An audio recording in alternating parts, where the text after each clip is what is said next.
Mahilig ka ba sa mangga? Sa mangga. Ang laki nito, di ba? I think, parang siguro mga 8 inches itong mangga na ito. Ang tawag dyan ay giant mango. Obvious ba? Andito ako ngayon sa Gimba, sa Nueva Ecija, kung saan meron ditong farm, yung Espejo Farm, na dinevelop ng isang scientist, si Dr. Espejo, at meron siyang dinevelop na mga giant mangoes. Katulad nito. Katulad nito. So, dati po, hindi ganito kalalaki yung mga mangga dito. Opo, mga kon po yan. Kalahati, ma'am. Tapos, paano lumaki ng ganito? Opo, ma'am. Paano lumaki? Ay, kon po, ma'am. Unang-una, meron tayong kon po sa pag-aalaga.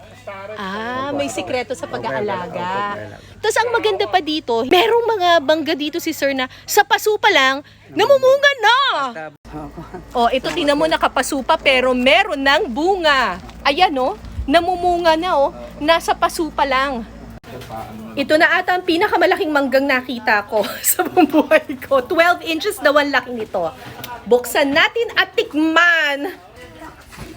Wow! Ay, mukhang overripe na to, ha? Yun! Look at that beauty! Yan! Wala na yung malalaki. Ay, ang tamis! Uy, ang tamis niya! Ang tamis! Tapos, alam mo, ang masarap sa kanya, firm siya.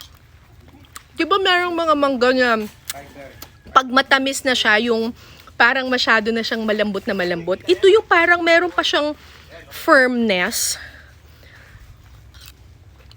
Hindi man matigas, pero yung saktong matigas sa saktong malambot. Tapos ang tamis niya, lalo!